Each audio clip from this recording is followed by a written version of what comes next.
You are listening to the Health and Wellness Connection podcast, the #1 wellness podcast designed to provide the latest information to help you achieve your health and wellness goals. Our show features exciting guests, the latest in medical research, and in-depth discussions in current trends on weight loss, nutrition, and fitness. No matter what your interest, the Health and Wellness podcast has you covered. And now, presenting your illustrious host, Dr. Barry, MD.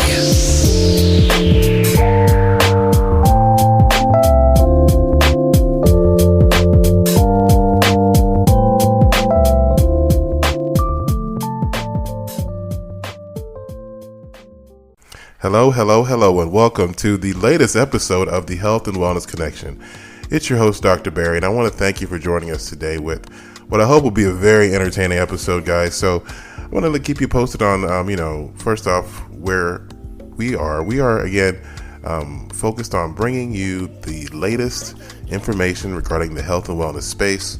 We're all about holistic and preventative healthcare, and we're trying to make sure we get information to you that will help you make good decisions as far as your everyday movements to help improve and maximize your health and wellness. As far as myself, I'm your host, Dr. Barry. I'm a board-certified emergency medicine physician, but I'm also trained and specialized in wellness and weight loss medicine. So I'm very interested in making sure people are living their life at their best, making sure they're making good and healthy decisions to ensure that they are, doing what they can to prevent disease and prevent those chronic illnesses that have been an issue for so many people. So again, yes, thanks for joining us. If you're new here, let's talk about, what we're going to do. We're going to really discuss some of the latest information in the health and wellness arena, some of the newest news, and I try to break it down so that it's very easy to understand so that you can hopefully walk away with some great info that'll help you make a better decisions. So again, if you want to reach out to me, let's say you have a question for me to answer or some thoughts you wanted me to explain, reach out to me via email, Dr. Barry Health, that's DrBarryHealth @gmail.com. Again, drbarryhealth@gmail.com. And also be found on Instagram at Dr. Barry MD, as well as TikTok, Dr. Barry Health, as well as Twitter, Dr. Barry Tech Doc. Now, of course, any of those platforms you can reach out to me, and I'll be happy to, go back and forth, and as well as understand what you may want me to discuss. So thank you for that. And also, if you are inclined to donate to the show, which we definitely need support, we're fully independent. We don't take any ad money, at least not from anyone yet, but that may change if the finances keep looking as they are. But no, seriously, we do appreciate donations, guys. We would love to for you guys to support the show. You can do it actually via our Spotify page. If you just type in Health and Wellness Connection on Spotify, it'll pull up the page.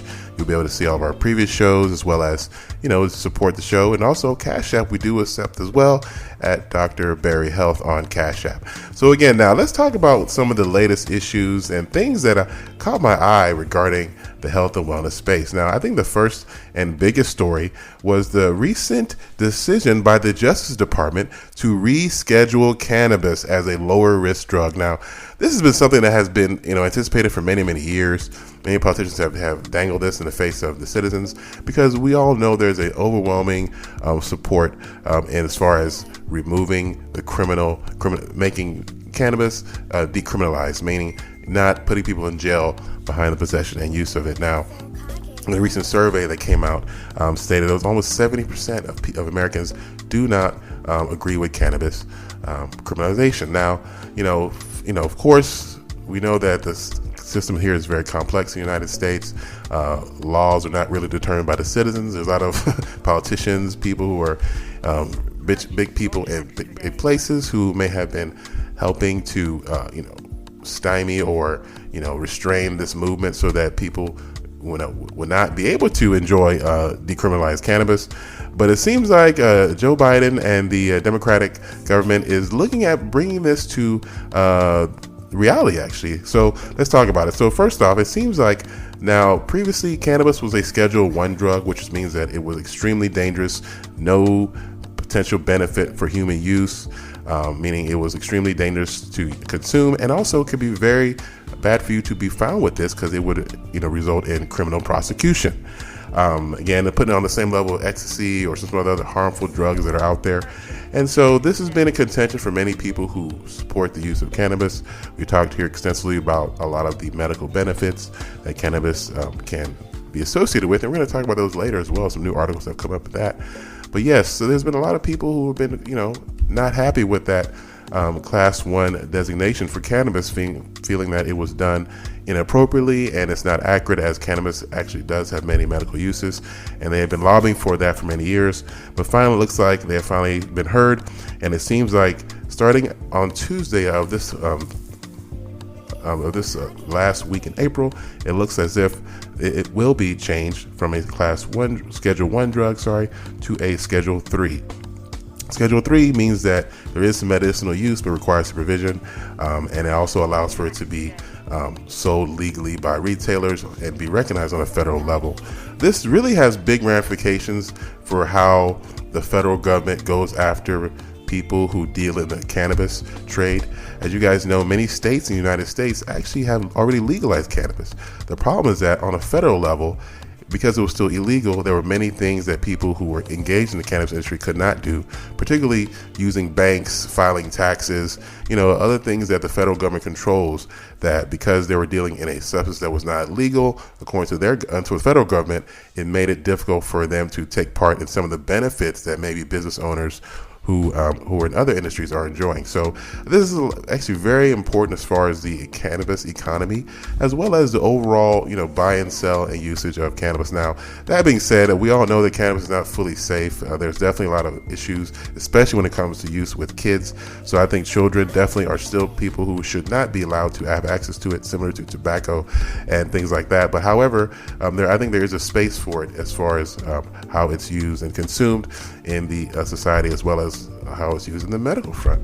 So I think this is a great overall. It's not perfect, obviously. I think some of the kinks should be ironed out, figuring out how to ensure that kids aren't easily able to access it, making sure that, people who are selling it are doing it in a safe manner, following the appropriate rules, and just making sure that it's not going to negatively affect society. But obviously, I think there are many benefits to using cannabis, and there are also things that can be done with cannabis that I think need to be further explored. This is also another reason for this is the research now.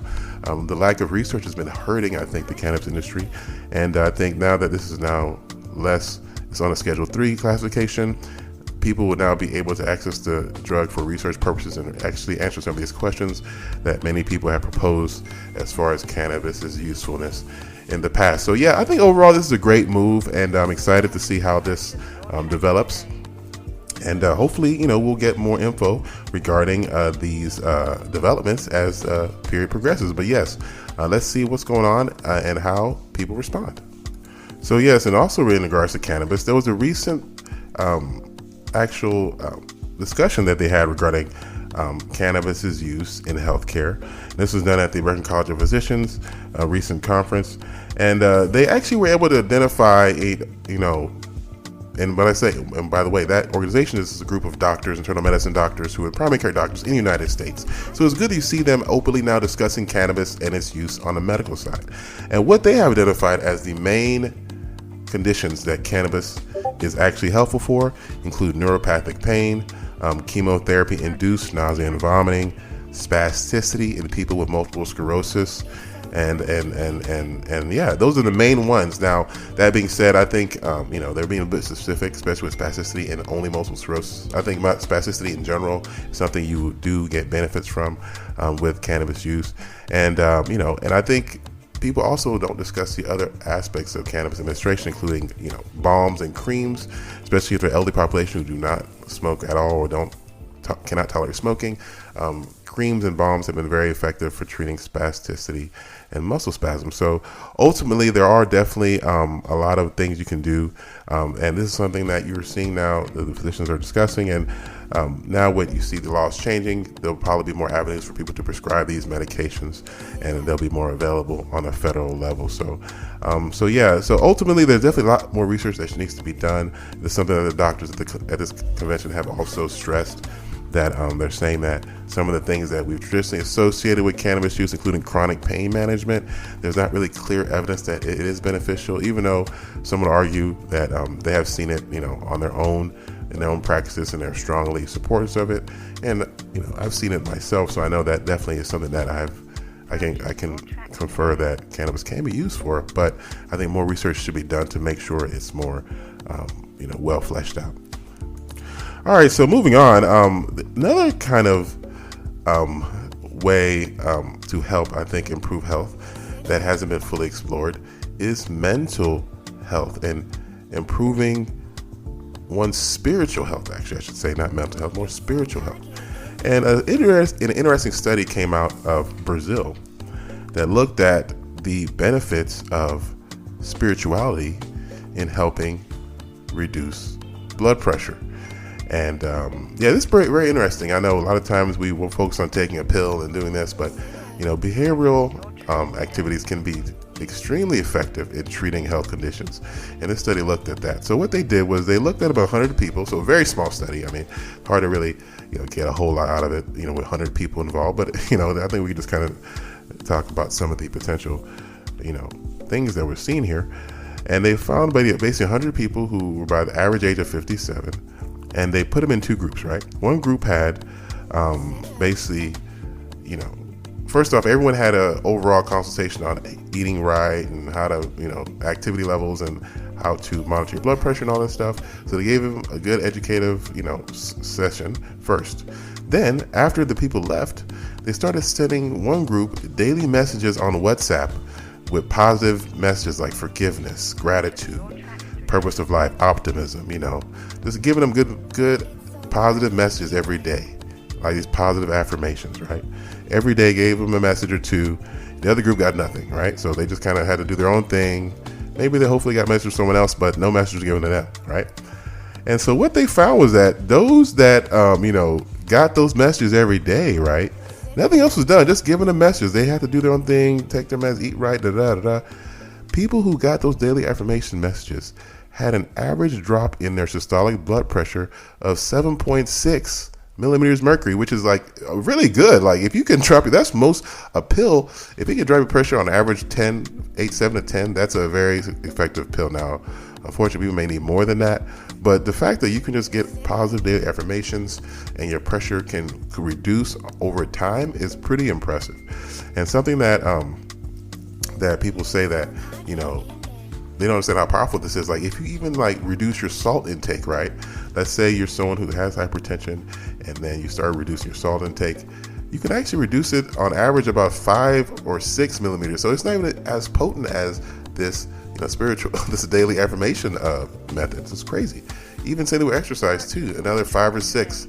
So if you're exercising, eating right, reducing salt, maybe when they all combine, you may get 20, 30 millimeters drop average. However, this spiritual, daily affirmation message dropped it almost 8 millimeters mercury. So that's very powerful. Now, that being said, there's only 100 people, so it's going to be hard to really say there's something you can take to the bank, if you will. But those numbers really cannot be ignored. And I think this means that expanding the study will probably be the next move. Now, the fact that I don't know, why this wasn't really bigger, to be honest. I mean, this study is not that complex. I mean, you're just sending texts. You can just do why didn't they do the 10,000 people? Or just get a good number so they can really make some better, data points from this. But hey, I can't criticize them. They actually did the work. Shouts out to Maria Figueiredo Teixeira, a PhD at the University of Goiás, Brazil. So interesting study. I like the way they kind of are looking at other ways beside pills to help people with their health care. But I think the study definitely needs to be expanded. And so daily affirmations, guys, maybe get one of those apps that, send you cute messages or convince your spouse to y'all send each other messages or whatever. Or just being nice, just good vibes. This shows the importance of just, low stress, just good vibes. Avoid toxic people. I think that's what you can definitely take away from this. And I like that because ultimately, your environment has so much influence over your health care. If you're in a toxic environment and expect to be healthy, you're really just kind of, fighting, reality. So, let's try to keep the vibes positive, guys. And let's keep going. All right, guys. So moving on, another study looks at exercise and nighttime, whether that may be the best time to exercise to get the best benefit.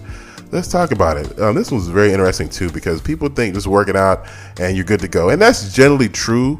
However, it seems like the time that you work out may actually be better than other times based on some of this data we're seeing. Now, this study comes out of research done on the UK Biobank, something that I've always talked about here. A lot of studies use this biobank. This is just a wealth of information that we can really do some good work as far as making some deductions. Now, the UK Biobank is based on people in the UK, so they're going to be obviously the most relevant population. But because we're all human beings, I think we can kind of extrapolate some of the info from that data, even though everyone else may not be UK citizens. So that being said, this study looked at about 30,000 participants in the UK Biobank data. They looked at people specifically with obesity, so BMI greater than 30, right? And they also looked at people who had conditions like type 2 diabetes, right? So they looked at these groups, obese people with type 2, and well, not all of them had type 2, but some had type 2, some didn't. And they looked at folks, right, to see whether or not if they worked out certain periods of the day, whether or not they could see trends or improvements or, improvements in different healthcare metrics. So, and this was a study, so people had self-reported what they were doing. So we don't know how accurate that is. People can lie on these reports all the time. So, but this is what they reported, so we have to go with the data, right?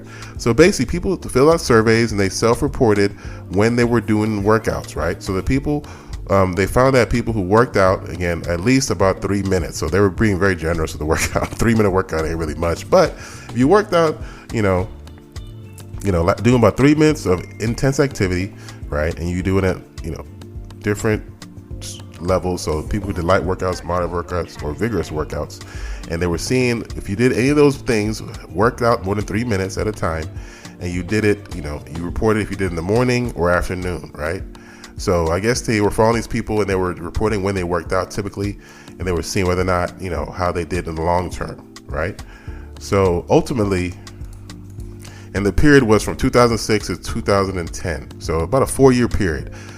Initially they looked at when they worked out, the times, and they just kind of monitored their health and saw what happened, especially when it came to their blood sugars, if they were diabetics, and their overall health in general.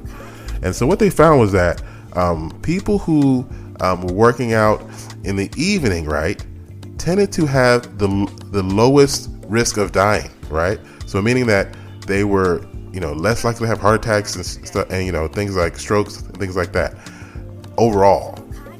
Right, so that's pretty impressive. Those who worked out in the evening, they were saying that they had the lowest levels of strokes, heart attacks, and all the people who had issues during that 4-year period. The lowest group was those who did evening workouts after 6 p.m. Now, people who did afternoon workouts, right, the risk was also low as well in general. Now, everyone was doing better than those who did not work out. So working out was definitely good for everybody, meaning they all had lower levels of mortality compared to those who did not work out. But those who worked out in the evening had the lowest level of those three. Remember, we had the morning workouts, the afternoon workouters, and the evening people who worked out. The evening workout group had the lowest level of mortality. Those who worked out in the morning had the highest level amongst those people who worked out. So I know it's a little bit tricky, and overall, working out is great because when we compare those who worked out versus those who did not work out, the mortality numbers are pretty impressive. Like people who work out are definitely living longer, but those who work out in the evening may be actually doing the best of that group. So a very interesting study here. I think working out period is a good thing. However, if there's some added benefits to working in the evening, I think that should definitely be explored. Overall, I think working out is something that should be encouraged regardless of the time. If you can only get a morning workout in, go for it. If you get an evening workout in, go for it. But ultimately, working out is the key. And working out doesn't have to be something crazy, like you have to run a marathon every day. Literally 15 to 30 minutes of light to moderate exercise. So simple walk where you just break a light sweat is perfect. You don't have to go and run 20 miles. But just getting that heart pumping, getting your muscles flexing and contracting, all those things are beneficial for very, very, large, from like muscle building to micro cellular changes like cell, respiration development, fluid exchange. It's so critical that you just get up and move around. Being sedentary is literally deadly to the human condition. We're not designed to sit in one spot for hours and hours and hours. We have to get up, move around, flex, breathe in, let the heart, pump. You got a pretty impressive body. I think of the way you should look at this. Your body is like like a Bugatti, literally. Like a Bugatti can't even compete with a human body because you cannot build a human body. You can build a Bugatti, you can't build a human being. So you should treat your body like a Bugatti, like really take care of it. Not to say you have to be a complete perfect person, but you can make sure you're doing the best to put the best food into it to help it function at a best level. Like imagine buying a Bugatti, then you putting like kerosene or some dirty gas in there. No, you're going to get the premium gas put in the best stuff. Why? Because you have a premium car with a premium engine. So why do you have your own body, which is, in my opinion, much better than Bugatti, and you're putting all crap in there, processed crap, junk food, poison, you're doing all kinds of garbage. And that being said, I'm not saying you can't do anything, mind you. Like I do like to enjoy a cocktail here and there, but ultimately you have to be sure that you're not damaging your body, doing things to harm yourself, because you only have one. But either way, try to work out, period. It's not about the time, but I think this study is very interesting and something should be further studied going forward. All right, guys, so moving on, delta wave sleep, guys. So let's talk about sleep. And sleep is something that I stress is so important. People talk about being healthy, running, If you're not sleeping, you're literally killing yourself as well. Sleep is literally how your body regenerates and keeps everything functioning as it should. You will literally go crazy. Your heart will go off. Your kidneys will, start to mess up. Sleep is extremely important. If you're not getting at least 6 hours a day, 6 to 8 is ideal, but at least 6. If you're not getting at least 6 a day, you're literally doing harm to yourself. So that being said, out of China, a new study came out looking at sleep. And they talked about how the delta wave of sleep, which is the part when you're in a deep, deep sleep, that part is actually associated with body issues, particularly heart problems, if you're not getting enough of it. Specifically, if you're having disruptions in your deep sleep, you actually have a higher risk of cardiovascular events, meaning heart attacks, strokes, and the like. So this study came out of China. About 4,000 people were participating in this sleep heart study, right? And they also 4,000 people in one group and then 2,100 people in another group. So almost about 6,000 or a little over 6,000 people total were studied here. They looked at, people's sleep habits. And this is actually, they looked at them over a period of time. So that's why these are one of the better studies, because they look at a group of people and follow them for a long period of time, and they see what's going on, and then they take data points from that. So basically, people were enrolled in a study where they monitored their sleep patterns, and 11 years, it was a total of almost 16 years, but the first group, they looked at it for about 11 years, and they looked at how many people were having heart attacks and strokes, things like that in the group, right? So they found that, people who definitely were getting interruptions in their delta wave, and then what they actually were monitoring their brain waves during their sleep over the period. So every day they'll be sleeping, electrodes on the brain, looking at the wave patterns, and they were looking at those who had interruptions in their delta wave patterns, meaning their deep sleep was interrupted for whatever reason. Let's say they woke up, wife or husband was nagging them, something came in the house, or they just didn't sleep because they were working so much, or they weren't getting enough delta wave sleep. Those people who weren't getting that delta wave sleep were those people who had the highest risk of long-term cardiovascular events, right? So it just showed that, deep sleep is critical. It causes so many problems, especially related to your heart and your cardiovascular system, high blood pressure, increased inflammation. You're getting basically yourself set up for disaster if you're not sleeping well.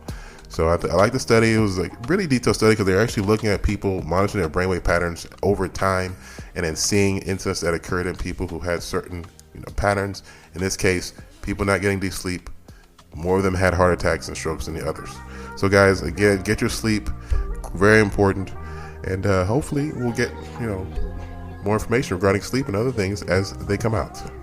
All right, guys. So these GLP-1 receptor agonists like semaglutide are back in the news, as they always are. First off, everyone knows, these semaglutide injections are some of the most popular things now. Everyone is using them. I've seen so many people come into the emergency rooms with, these medications and some of the potential issues that they can cause. I know we promote that, these meds are well tolerated, and for the most part they are. I mean, as opposed to getting your stomach cut out and things like that for weight loss, I think these injections can be very effective in helping people with appetite suppression and all that. But I think the most important thing people have to understand too with like these injections like semaglutide and Wegovy and Ozempic is that if they are, not taken properly, you can definitely have problems, particularly when it comes to, constipation and bowel issues. I've seen a lot of people lately who've come in with, can't poop for 5 days, and, they didn't realize they have to eat a certain way when they're on these medications and this and that. So it's critical, guys. If you're taking these meds, you're just taking them with help and guidance of a clinician, a weight loss specialist. These things can cause severe problems. I have to literally fly someone out because of an abdominal emergency. Their bowels are literally ruptured because of, improper use of the medication. So it's not without risk, guys. That being said, they are fairly safe, but you cannot just use them anyhow. And I think that, this is another thing that needs to be stressed when these meds are pushed. That being said, there's some good news now on the research front regarding Ozempic and semaglutide, and that is people who are using these medications are noticing lower levels of arthritis. So now this happened at the World Congress of Arthritis, a congress that is attended by practitioners that manage arthritis. And arthritis is a very, very significant condition. Extremely high percentage of elderly people suffer from this very painful condition. So figuring out how to prevent it is really the key, because it is something that develops over time. And they found that people who are on weight loss medications may be able to help decrease their arthritis, and which makes sense. If you're having less weight on your body, your joints aren't working as hard, less stress on the joints, less inflammation, less arthritis. So it's pretty straightforward stuff. So ultimately, if you're losing weight, your arthritis development is going to be markedly decreased. And this was revealed in one study that was done called the Step 9 study, where they followed people for about 68 weeks who were on Ozempic and other, semaglutide analogs, and they found that they had markedly decreased levels of arthritis after the study was completed. And they also had weight loss as well. So they were losing weight and they were having less pain. So it's pretty impressive that, we know that if you're losing weight, good things will happen. Arthritis is one of the many benefits. So another study showing that, semaglutide is effective. It can help treat many chronic conditions that many people suffer from. But that being said, because of its popularity now, people are taking it. And, one thing that's brought a lot of, contention regarding Ozempic and other drugs like it is the price, because the price is very, very high. 1 month supply of Ozempic or semaglutide is approximately $1,000. And this is typical in the United States. Now, other countries maybe a little less, but $1,000 is typical in the United States. And that's pretty expensive, especially when you compare that to a liposuction procedure, which is a little different, but still kind of people do it for similar reasons. And it's about $2,000. So, 2 months of Ozempic will probably give you the same weight loss as a liposuction procedure. And I think people look at it that way, but if you look at one as a huge surgery requiring another person to operate on you and anesthesia and all this stuff, and one is a simple injection you buy over the counter, clearly, it should not be the same price, because there's obviously someone making a whole lot of money on those injections, and we all know who that is. Novo Nordisk. Yeah. Either way, people making money. So obviously, people are starting to kind of raise concern over these prices. And Senator Bernie Sanders, who's actually the chair of the Senate Committee on Health, Education, Labor, and Pensions, actually sent a letter to the Novo's CEO saying, hey, what's going on with these prices? We need more information. Why are Americans being charged so much? So, once that happens, I'm sure people will respond. We may hopefully see lower prices on the Ozempic and other similar drugs in the future. And I think if they're going to, ultimately, push this so hard, which they are doing, I'm sure you guys see on TV, but all the people, celebrities, everyone taking this and looking crazy and stuff, they need to at least make it somewhat affordable, especially when the markup is just so outrageous. I'm sure I don't even know what it is as far as how much it costs, but I know it's going to be very, very low, because that's how these things are typically done once they figure out the actual, research to make it is really not very expensive. So we'll see what happens, and we'll see if this letter from Senator Bernie Sanders will actually make a difference on the price. And if so, I guess it's good for everybody, right? All right, guys. Now the final study I want to discuss today is another one looking at obesity, but looking at a different way of treating obesity. Looked at energy restriction diets, right, versus increased exercise changes, meaning lifestyle changes to help lose weight. So it was kind of interesting. So they looked at those who instead of anything else, they focused on dietary restriction, lowering their calories to about 800 calories a day for about 2 days out of the week, right? So in other words, 5 days out of the week they ate normally, and then two days out of the week they only ate 800 calories a day. And they had another group that ate normally every day, but 2 days out of the week, they had an intensive workout regimen, right? So workout regimen was almost like a 45-minute workout with warm up, cool down, and then high intensity interval training, so pretty intense workout. And this happened twice a week, right? So they did people who did the group who didn't eat for 2 days or ate less for 2 days. Another group who worked out heavily for 2 days, but ate regularly throughout. Looking at it, they could see the difference between dietary restriction versus increased physical activity when it comes to the effectiveness of the lifestyle modifications. And what they found was that those people who actually engaged in the dietary restrictions had a far better outcome than those who just worked out more intensely for 2 days out of the week. Meaning they had improved numbers. And by the way, before I go into details, the groups involved, first there was only 320 people total. And these people had they were either overweight or had mild obesity, BMI at least greater than 25. And they had type 2 diabetes diagnosed within the prior 2 years. So you have to be diabetic and mildly obese or obese. And so this is a good target group to see exactly if they can follow weight loss improvements as well as blood sugar, improvements, things like that. And so what they found was that in the group that was, compared to the control group, which they did nothing, the diet intervention group achieved the greatest reductions in A1C, which is, again, A1C is a measurement of your blood glucose level over time. And so it looks at how well your sugars have been doing for like the previous month or so. And what they found was that after 12 weeks, those people who did the diet intervention, meaning 2 days of 800 calories of consumption, that's it, they had the largest reduction in A1C. So they had the best overall glucose control, right? So really good. So if you're diabetic, that diet becomes so important in helping keep your sugars where they need to be. Also, they found that those who were in the diet group had lower body weights, lower body mass index, and they also had they had more control over their lipoprotein and cholesterol levels. So, across the board, the diet group just outperformed. So better lab numbers, better glucose control, better fat levels. Also, it's better overall numbers compared to the exercise group and the control group. Now, the people who did the diet exercise actually did better than the control group. Meaning they had, better lower levels of cholesterol, better blood pressures as well than the control group. But the diet group had the best numbers of all. So very good, I think, as far as showing the importance of diet in improving your health and wellness. It's very important if you're overeating or eating poor choices, that is doing way more damage than working out could ever fix, right? So that's why this is a holistic effort when it comes to health. You have to be eating right, you have to be working out, or at least staying active. And those two combinations together is how you really achieve success. So it's really important, again, showing the importance of your diet, guys. And so I really like the study too, because looking at the critical things that make a diet successful or a weight loss journey successful, and that's diet and exercise. It's still the same information, but understanding how to do it properly will increase your chance of success. And by the way, guys, I forget to mention the location. This came out of Shanghai, China, Shanghai Jiao Tong University School of Medicine.